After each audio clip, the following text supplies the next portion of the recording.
Salut, c'est Thomas Chabot. Vous écoutez Sport en vrac au 103.5 Cool FM. Au 103.5 Cool FM, vous écoutez Sport en vrac. On va parler à un petit jeune qui, pour moi, est un... Je suis quasiment devenu un petit fan, quasiment une groupie de ce jeune-là. C'est un gros fan du petit. Et voilà. je le suis partout. Je regarde ses combats. Je trouve qu'il est jeune, il est beau à voir aller dans le ring. Je parle bien sûr du jeune boxeur maintenant de 14 ans parce que c'est sa fête en plus aujourd'hui. Ah oui? Thomas Chabot. Salut Thomas, ça va bien? Ouais, toi? Ça va super bien. Bon Je suis tellement anniversaire. content que tu sois merci. là. Thomas, je veux qu'on parle ensemble de ta carrière parce que c'est pas tout le monde qui te connaît. On va apprendre à te connaître ensemble. Première des choses, tu as commencé la boxe à quel âge et pourquoi? À 11 ans, parce que mon père, il m'avait fait écouter un film de Rocky. Ah. Puis ça m'a donné la piqûre de vouloir faire ce sport. C'est alors qu'il m'a inscrit en 2011 à faire de la boxe. Qu'est-ce que dans Rocky, justement, qui t'a donné la piqûre? Ben, c'est... les films de Rocky, c'est pas mal les meilleurs films de boxe qu'il y a. Fait Qui se sont faits. Ouais. Fait que ça m'a vraiment donné la détermination de vouloir m'entraîner puis de faire ce sport. Est-ce que t'as écouté les 4 en ligne ou il y en a un en particulier qui t'a plus touché? Non, je les ai tous écoutés. T'as bien fait. À de multiples reprises, j'imagine. Ouais. Au moins 3-4 fois chacun. Il y a aussi ton père qui est présent en studio, Constant, qui lui a fait de la boxe. Constant me racontait ça en dehors des ondes. Oui, sauf que j'ai pas eu la carrière amateur que Thomas a présentement, loin de là. Tout ça avait commencé sur un pari avec le coach d'ailleurs de Thomas. Disons que c'était plus pour donner un show que pour mon talent. Donc la famille du côté des Chabot, ça a toujours trippé fort sur la boxe. Combien de mois ou d'années d'entraînement as-tu fait avant ton premier combat amateur? Puis est-ce que tu peux nous en parler? Est-ce que tu t'en rappelles un petit peu? Je pense que j'ai fait 2 à 3 mois d'entraînement avant mon premier combat, c'était à Tête Mines en 2012. J'avais commencé après les fêtes. Puis c'était en 2011. T'étais-tu nerveux? T'étais-tu nerveux? Est-ce que tu peux nous parler de ce combat-là? Est-ce que tu t'en rappelles un petit peu? Ouais, j'étais quand même assez nerveux. Le premier combat de boxe, c'est quelque chose. Les jambes tremblaient, mais j'ai bien aimé ça. Puis ça m'a donné la piqûre de vouloir en faire une carrière. J'aimerais que tu nous parles un peu de tes entraînements. Ça ressemble à quoi? Est-ce que tu es capable de faire les mêmes entraînements que des boxeurs qui sont plus âgés? Ouais, je m'entraîne 2 à 3 heures par jour au gym, 3 fois à la boxe par semaine, puis 2 fois au gym. Je m'entraîne fort parce que j'aime ce que je fais, puis c'est assez extraordinaire. Est-ce que tu peux nous parler de ton équipe d'entraînement? Qui t'entraîne? Je sais que ton père fait partie de l'équipe d'entraînement, mais outre lui? Ouais, j'ai Stéphane Lachance, mon coach numéro 1 du club. Club de boxe de Robertsonville? Ouais. Puis j'ai Dave Leblond que je voudrais remercier, puis Michel Paré, mes partenaires de sparring à l'entraînement. Moi, il y a quelque chose qui m'impressionne. Tu sais, je me rappelle, Max, même chose. Tu sais, à 14 ans, là, on va dire, on n'était pas tout le temps discipliné. Hein. Non, vraiment pas. Hey, comment tu es capable de gérer la discipline à l'âge que tu as, de dire, regarde, je vais aller m'entraîner 3 heures par jour, je vais aller faire ma boxe, je vais aller faire mon cardio, je vais aller faire également, après ça, la musculation. Tu sais, d'avoir cette discipline-là, de dire à mes amis, non, ce soir, je ne sors pas, je vais me coucher parce que demain, j'ai un combat. De me lever le matin, d'aller faire mon jogging. Comment tu fais pour gérer toute cette attitude que tu dois apprendre à gérer également à ton âge? Ben écoute, c'est juste parce que j'adore ce que je fais. J'adore l'entraînement, j'adore me lever le matin, être en forme. J'adore ce rythme de vie-là. C'est rendu une super. passion pour toi. Ouais, ça fait partie de mon rythme de vie. C'est ça, j'aimerais rajouter que moi, comme père, là, je dois le breaker. Ah ouais? Non, absolument. Là, sinon, ça serait 5 heures par jour. C'est pas des farces. Puis, Est-ce que des fois, tu dois surveiller peut-être avant les combats parce qu'on sait qu'on peut pas trop s'entraîner les journées avant les combats? Est-ce que Thomas, des fois, est trop porté sur l'entraînement et oublie de se reposer? c'est ma job, ça. Oui. Parce que je vois Stéphane, c'est le spécialiste, le technicien en boxe. Moi, je vois la condition physique de Thomas. Donc, écoute, on découvre des choses. Là. On s'est aperçu maintenant que trop poussé proche d'un combat, c'était peut-être pas bon. Donc là, on travaille là-dessus, puis on essaye de faire le meilleur boxeur possible. Et là, tu as commencé à 11 ans, tu fais tes 14 ans aujourd'hui. Ta fiche ressemble à quoi jusqu'à présent? Là, je pense que je suis rendu à 21-2. 21, dans le fond, 21 victoires, 2 défaites seulement. Ouais. Et maintenant, tu affrontes beaucoup de gars qui sont beaucoup plus vieux que toi, quand même 2-3 ans. Je pense que le dernier avait 16 ans, si ma mémoire est bonne. Pourquoi est-ce qu'on t'a surclassé comme ça? Ça, c'est pour me permettre de plus m'améliorer. se tamponnant des boxeurs plus vieux que je vais m'améliorer. Plus expérimenté. Ouais, je vais prendre plus d'expérience. Et quand t'affrontais des gars de ton âge, c'était-tu vraiment trop facile pour toi? Ben, Je vois le père partir à rire. Tu descends d'une coche, c'est plus la même affaire. Parce que toi, quand même, t'as des ambitions par rapport à ça. Tu veux toujours t'améliorer. Ouais, c'est ça mon but, de faire le meilleur boxeur que possible.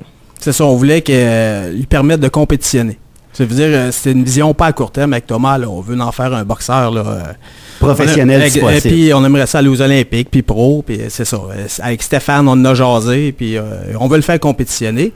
Puis écoute, à notre étonnement, on savait qu'il avait beaucoup de talent, mais de là à performer d'une catégorie qui n'est pas la sienne, contre des boxeurs de niveau comme Luis Santana, c'est un boxeur qui a gagné la Coupe Adidas en Amérique du Nord. Là. Quand même. Puis on l'a battu au Gare Doré l'an passé. Et aussi la musculation qui est pas pareille. Un jeune homme de 16 ans, comparativement à 14 ans, les 2 ans d'avance sont très importants. C'est incroyable. Les gens n'ont pas idée à quel point que c'était impressionnant là, ce que Thomas a accompli. Là. On va revenir sur les gants dorés, mais juste avant, moi j'ai une question, là. On est juste 4 ici, là, de toute façon. Il n'y a personne d'autre qui écoute, là. Pendant que t'es là, une question. Comment ils voient ça, les jeunes de 15-16 ans, que tu leur bottes les fesses à l'école, là? Fais-tu agacer des fois? Non. Ben, le monde, il m'encourage dans ce que je fais. Même à cause de ça, c'est sûr que quand il y en a qui cherchent le trouble, ça ne donne rien. Je me dis, ça ne donne rien d'embarquer dans le paquet de troubles, c'est moi qui va me ramasser avec tous les problèmes, fait que je sais que ça donne rien de chercher la merde pour rien. Mature en plus de ça. Est-ce que la popularité à l'école a augmenté depuis que les gens savent que tu fais de la boxe et que tu performes très bien? Ben, ils viennent m'en parler, ils disent quand est-ce que tu te bats, ils s'informent, puis je leur dis quand est-ce que je me bats, puis... Ils se présentent un peu à l'aréna pour aller t'encourager? Oh, ouais. Ça doit être plaisant. Ouais. Ton plus bel accomplissement jusqu'à présent, selon toi? Ben, moi, c'est d'avoir fait les gants dorés, d'avoir perdu contre Luis Santana, puis à l'avoir gagné après avec tous les efforts que j'ai fait pour réussir à le battre. Ça, c'est pas mal, jusqu'à date, la plus belle accomplissement que j'ai fait.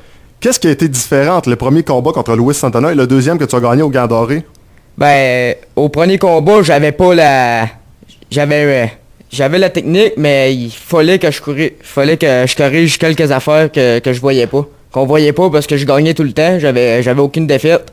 Puis c'est avec cette défaite-là que j'ai réussi à corriger mes erreurs, puis en corrigeant mes erreurs, je suis allé gagner. Est-ce que c'est là que tu as appris que les grands champions apprennent dans la défaite? Oui, tout simplement, oui. Ta dernière victoire était contre Olivier Vaillancourt, qui était le champion du Québec à 125 livres. Est-ce que tu peux nous parler un peu de ce combat-là? Ben, au début, j'avais certaines craintes de ce combat. J'avais peur de pas pouvoir gagner. Mm-hmm. Après le premier round, c'est là que tu te rends compte que si tu mènes ou pas. Fait que là, j'ai pris la confiance. Après le premier round, la confiance, elle a augmenté. Puis c'est là que j'ai réussi à gagner ce combat. Tu devais combattre normalement demain du côté de Tring à l'Hôtel National. Finalement, tu ne combattras pas. Pourquoi? Et peux-tu nous expliquer tout simplement un peu les raisons? Parce que finalement, j'ai un camp d'entraînement à Trois-Rivières qui est pour les championnats canadiens. C'est pour je vais faire du sparring avec d'autres boxeurs québécois qui vont se présenter aux autres et aussi aux championnats canadiens. Qui donne ton camp d'entraînement du côté de Trois-Rivières? Comment? Qui donne ton camp d'entraînement à Trois-Rivières? Est-ce que c'est un boxeur connu? Je suis pas au courant. OK. On ne sait pas. Non, on tu sait t'en pas. vas là-bas, de toute façon, tu vas tout leur sacrer une balle. Je veux qu'on parle des championnats les championnats canadiens, justement.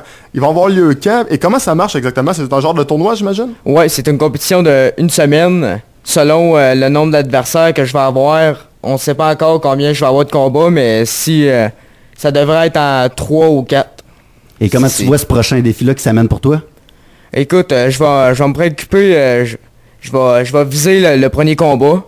Puis après le premier combat, je vais viser le deuxième combat. Je viserai pas tout de suite la finale parce qu'avec ça m'est arrivé en compétition au Gare Doré cette année. J'avais visé trop vite la finale. Puis le deuxième combat, j'avais eu 3 combats. Le deuxième, ça avait été plus serré. Puis là, c'est là que je me suis dit, faut que je vise le premier combat, chaque étape par étape. Y aller un combat à la fois. Ouais. Faut pas viser trop loin à commencer. Advenant une victoire, là, parce que c'est quelque chose de quand même possible, qu'est-ce qui s'amènerait pour toi ensuite? Après, ça va être encore les championnats canadiens. Puis rendu en 2020, si je me trompe pas, j'aimerais ça faire les Olympiques. Wow, c'est quand même assez impressionnant pareil. Je regarde sur ta tête, je vois le S de Superman. Est-ce que tu es un fan d'Adonis? Ouais. Ouais. Ouais. Hey, en plus, on l'a oublié de le mentionner, mais lui, il a eu une arme de destruction massive que c'est pas tout le monde qui a. Il est gaucher. Oh! Comme Adonis, soit dit en passant. Ça, dans un ring, ça mélange les droitiers. Et en plus, il est capable de s'entraîner en boxant de la droite. Il me disait ça tantôt dehors des Ah oui? Ouais, sérieusement, c'est assez D'autant plus impressionnant. dangereux. Hey, question pour toi juste avant de te faire entendre un petit quelque chose qui va te faire sûrement beaucoup plaisir, mais juste avant. Question commanditaire, j'imagine que ça doit coûter cher. À un moment donné, il veut pas faire le tour du Québec pour faire de la boxe. Ouais. Ouais. Est-ce que tu as des gens que tu aimerais remercier en nom? Ouais, j'aimerais ça remercier, comme je disais, Stéphane Lachance, club de boxe de Robertsonville. Puis Dave Leblond et Michel Paré, mes partenaires de sparring. La référence à Thetford Mines. Puis le multi-gym à Thetford. Puis je parle au papa, là, et si jamais on veut s'impliquer dans l'aventure de Thomas et être capable de l'aider au maximum, qu'est-ce qu'on fait? C'est ça, s'il y a des gens qui sont intéressés à nous commanditer, on donne une visibilité là, sur Facebook présentement, régulière, on diffuse les sponsors, les gens qui nous encouragent. Fait que, écoute, on est preneur, hein, je veux dire, ça coûte excessivement cher. J'ai fait le calcul rapide l'autre jour, ça coûte à peu près, là, pour faire boxer Tom pour une année, 10 000 $. Ouf, c'est pas donné. Non, c'est ça, là, on compétitionne un peu partout, là, tu sais, c'est pas des galas locaux, il y en a, mais, tu sais, je veux dire, là, maintenant, on parle peut-être d'aller boxer aux États-Unis, puis on veut compétitionner, là. Faire le Les sous, l'entraînement, tout ça, là, ça coûte cher. C'est assez impressionnant, mais j'ai quand même des bonnes connexions, des fois, dans le monde de la boxe. Max aussi, on a des bonnes connexions. On vous a fait une surprise. Ouais. Avoir su que t'arriverais avec une calotte de S, peut-être qu'on aurait opté pour d'autres choses, mais je pense que c'est pas dénigré. Non, je pense que c'est pas dénigré. On a un message de Jean-Pascal, justement, direct pour toi. Salut Thomas, ici c'est Jean-Pascal, ancien champion du monde WBC. Je voulais prendre un petit 2 minutes pour te souhaiter la meilleure des chances au championnat canadien. Je crois que tu boxes dans les 125 livres, je suis pas trop sûr, mais dis-toi que l'important là, c'est de donner 70% et de ne laisser aucun regret sur le ring. Alors, je te souhaite bonne chance et je te dis de garder le punch. Et voilà, maintenant Jean-Pascal te connaît. Ah, c'est cool. Là, je sais juste pas quoi dire. Vous verriez sa face, là, puis vous ferez comme... Non, en effet, c'est vraiment pas quoi dire. On vient de le geler, là. La prochaine fois, il va falloir appeler Adonis. J'avais dit, c'est moi qui finirais avec le KO. Hey, les gars, un gros merci d'être venus nous voir en studio. J'espère que ça va vous aider pour la suite de l'aventure, que les gens vont s'impliquer avec vous, parce que comme tu nous l'as dit, ça coûte cher, veut pas. Absolument. Quelqu'un tout seul, c'est dur de faire ça, veut pas, sans commanditaire. C'est dur, c'est ça. On veut le faire performer, puis pour longtemps. Là, et vous avez des beaux projets, faut le dire. Absolument, absolument. Puis rien de moins. Là. Avec le sérieux que Thomas a, là, on peut y croire avec le talent. Puis Stéphane est là, technicien incroyable, un coach incroyable. Je pense que les gens ont apprécié l'entrevue. Je dis ça, puis remarque que j'ai pas demandé d'opinion. Là, mais je suis convaincu que j'ai raison pareil. J'ai toujours raison, anyway. Ma blonde pourrait vous le dire. Et si jamais ça va bien au championnat canadien, moi je te lance déjà l'invitation. Je veux que tu reviennes ici en studio nous parler de l'expérience. Ouais, ça m'a fait grand plaisir.